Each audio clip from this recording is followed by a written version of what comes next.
so much for joining me today as we continue our study of Isaiah this fall. We are going to jump right in a few minutes to a look at Isaiah 46, but let's go ahead and pray before we get started.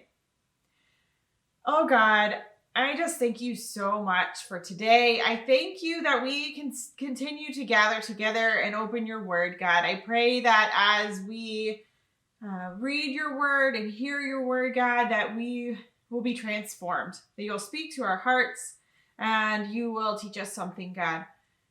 I love you so much, and we pray all of these things in Jesus' holy and precious name. Amen. So, as I said, we are going to be in Isaiah 46 this week. Last week, we talked about the promised deliverance, God's promised deliverance of his people from exile, and we discussed the word of comfort that Isaiah brought to the people and how God's deliverance was going to be something that was going to be promised in the future, and how God is a God who gives us strength, and he shares his strength with his people, and how that was a word of hope and comfort for the people in exile. And from there, we are going to move. Isaiah moves on to discuss more in detail about God's deliverance and how not his promised deliverance for the people in the future. So remember last week we talked about how Isaiah is speaking into the future. So this hasn't happened yet. He's giving promises for what will happen when the exile comes, because it is certainly coming. And we learn as we kind of look through Isaiah. So we were in Isaiah 40 last week. So we're skipping ahead to 46. But in the chapters that we're skipping over, we have different portraits of what God is doing, the hopeful promise of his deliverance. And we even, in Isaiah 45, we find out one of the people that God is going to use to bring the people out of exile, and that's King Cyrus of Persia. And we hear about King Cyrus also at the end of 2 Chronicles and at the beginning of Ezra, and how he issued a decree that would return all of the exiled peoples back to their land. And so that is the hopeful promise, and Cyrus is named in Isaiah 45. And so we have this promise that God is going to deliver his people, and that there will be a remnant that will return to the land. And so in this way, God is going to meet the needs of the exiles to bring them to restore them to their land. But they still are going to have this spiritual need of sin. And we see that conversation throughout this section of Isaiah about how there is they have this very real need of being released from exile, but they also still have this sin problem to deal with. And we're going to talk more about the spiritual need and the sin problem in a few weeks as we continue our journey. But today we're going to be reading Isaiah 46. All right, so I'm going to go ahead and read it. Today I'm going to be reading out of the New Living Translation. I read several other translations, so just follow along whichever one you have. So we're going to read the whole thing, and then we're going to talk about it and kind of to see what stands out to us and what we can take away from this today.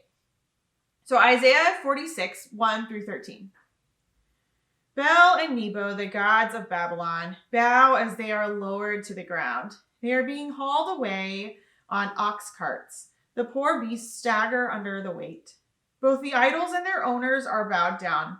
The gods cannot protect the people, and the people cannot protect the gods. They go off into captivity together. Listen to me, descendants of Jacob, all you who remain in Israel. I have cared for you since you were born.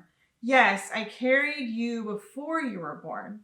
I will be your God throughout your lifetime, until your hair is white with age. I made you, and I will care for you. I will carry you along and save you. To whom will you compare me? Who is my equal? Some people pour out their silver and gold and hire a craftsman to make a god from it. Then they bow down and worship it. They carry it around on their shoulders, and when they set it down, it stays there. It can't move.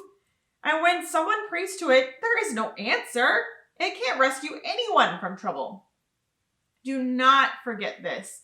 Keep it in mind. Remember this, you guilty ones. Remember the things I have done in the past. For I alone am God. I am God and there is none like me.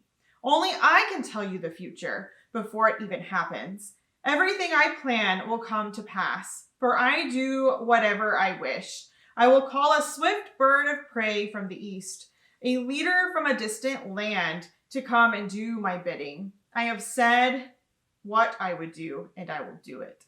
Listen to me, you stubborn people who are so far from doing right. For I am ready to set things right, not in the distant future, but right now. I am ready to save Jerusalem and show my glory to Israel. So when I first read this passage for this week, it gave me pause, and I sat and I thought about it, and I thought it was a really interesting choice for the curriculum writers who picked this passage to draw it out of Isaiah. And it's not necessarily one I've ever really spent time thinking about or pondering or researching or seeking to understand. So it gave me pause and made me think pretty deeply this week as I was contemplating what we were going to talk about today. And one of the things that I noticed, well, one, they cut out the first two verses in the curriculum and they just focused on 3 through 13. But one of the things I noticed as I was reading and I read in a commentary or two is that this whole chapter is a poem of contrast. And so I included the first two verses because I thought they were really important.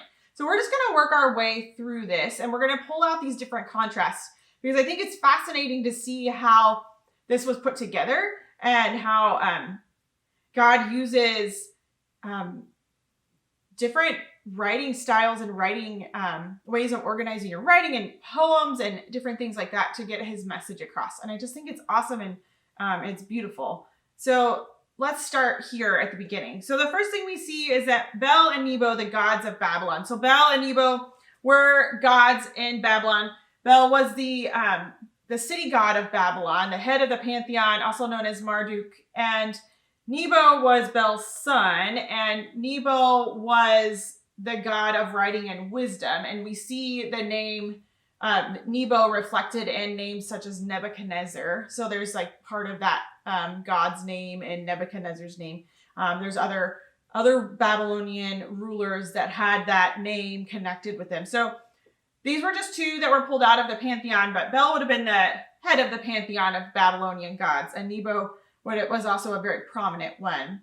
And so we have these two gods. And so we have this picture of these gods who are being bowed and lowered to the ground, and they have to be hauled away on ox carts as Babylon falls. So that's what the framework for this is. This passage is that Babylon is indeed going to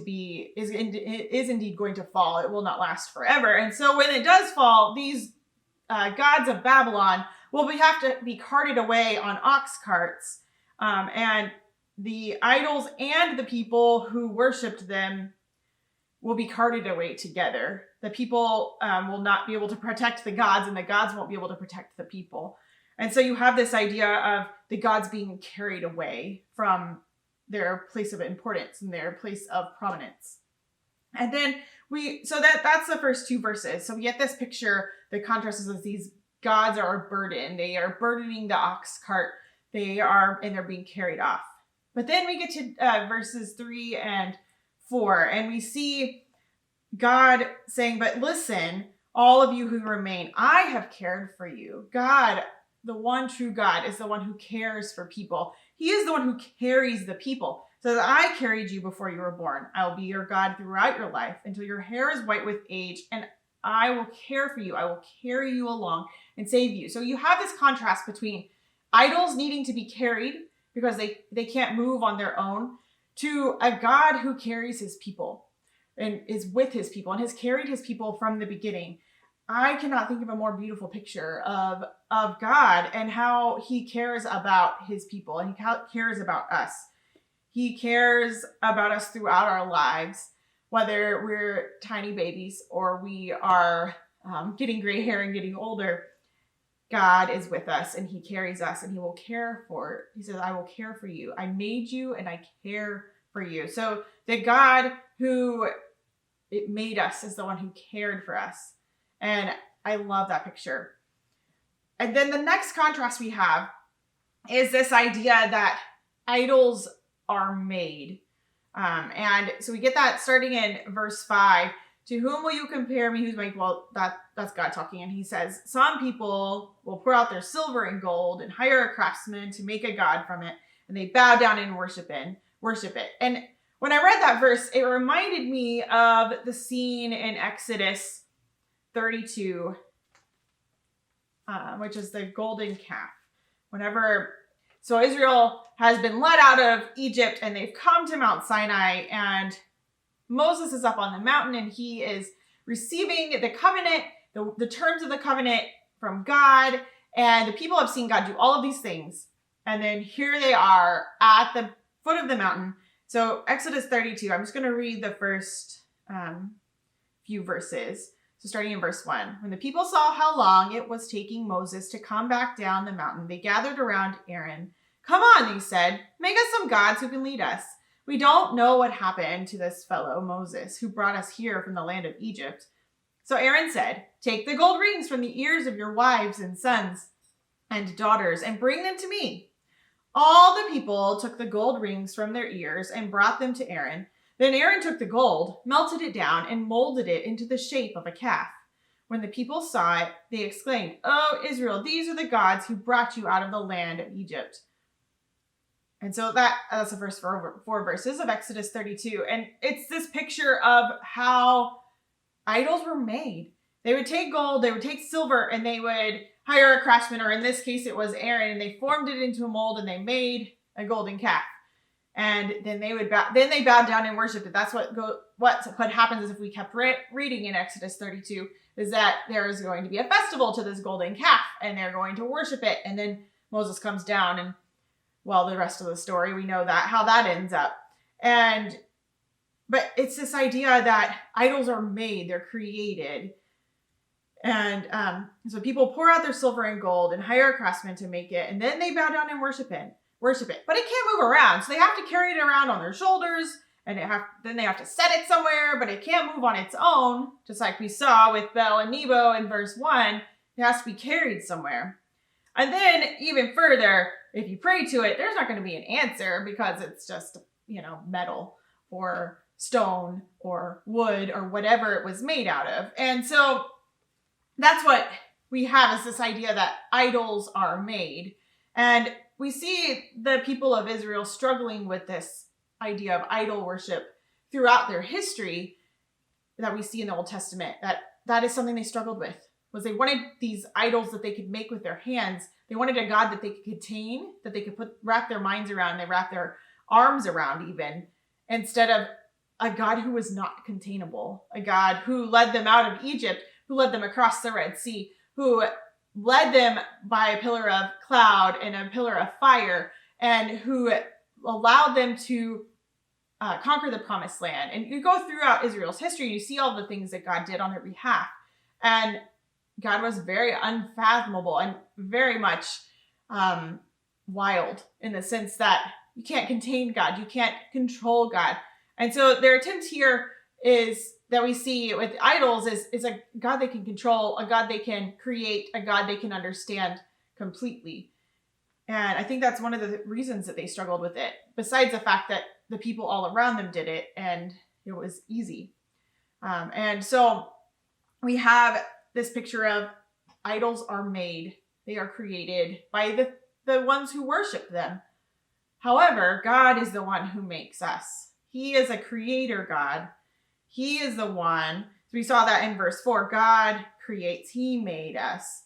He is the one who is God, and he is the only one who knows the future. And I love that one of the translations I read, it was either the NIV or the NRSV, and it talked about how God can declare the end from the beginning.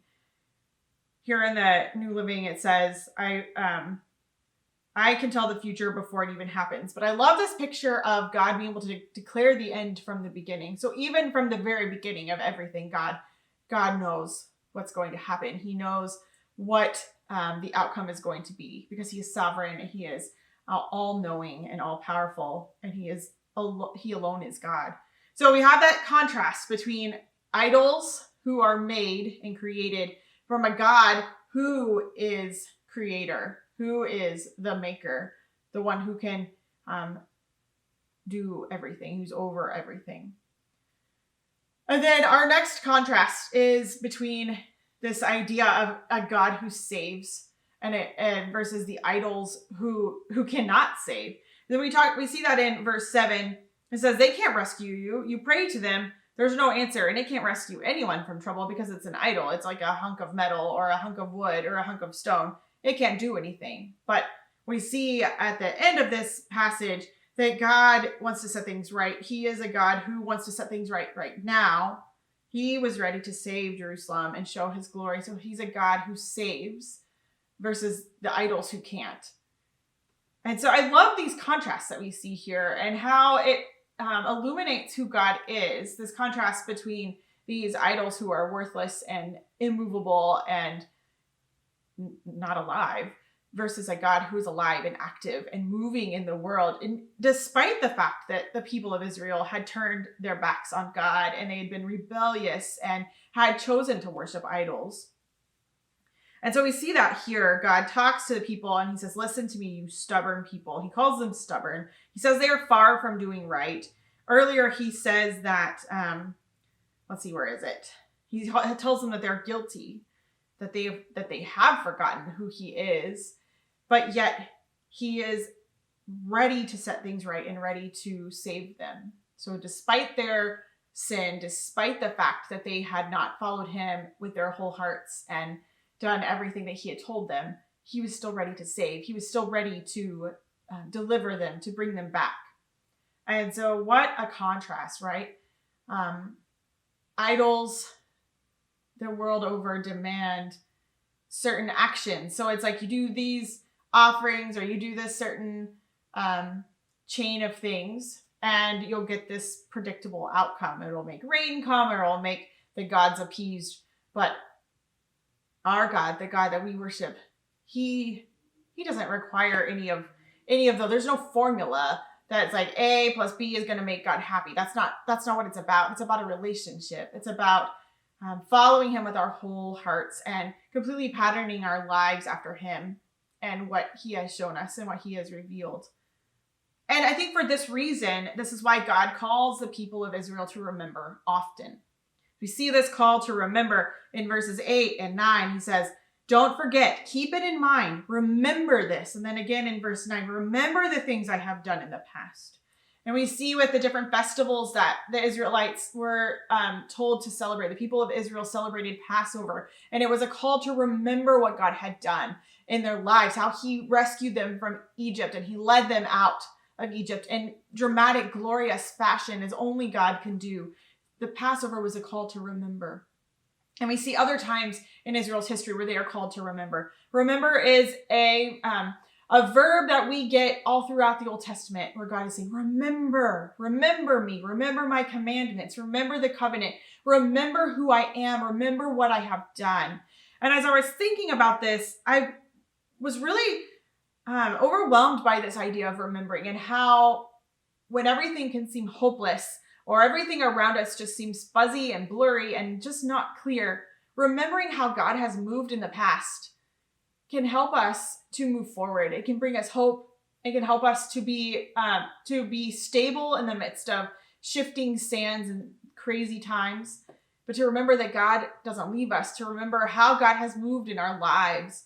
I know that is something that has been hugely important for me in my journey, my faith journey, is journaling. I write down, and other times, different times in my life, it has become a more important practice versus others. But for most of my my journey with God, I have journaled. I've written down things that he has done. I've written down things he has taught me, ways I've heard him speak, ways I have seen him at work.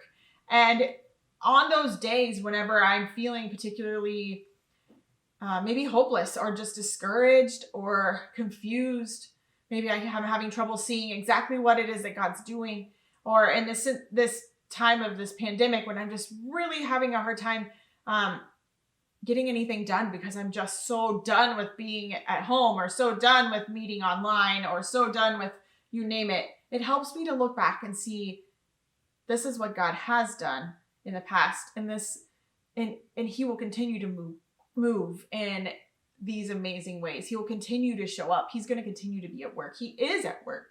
And it helps me to remember. And I think that's why he tells the people of Israel to remember these things. This is who you are. And remembering, we are proclaiming our identity. So even if right now I could, or even if in the present, I may find myself in a difficult faith place, my faith from the past and my experience with God in the past can pull me forward and pull me through that hard patch.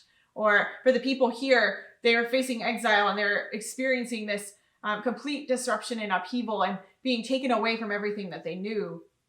But yet they could still remember that they are God's people and that he loves them and that he has pulled them forward, and they've been in other hard places and he showed up and he pulled them out and he delivered them. It's a promise they can hold on to.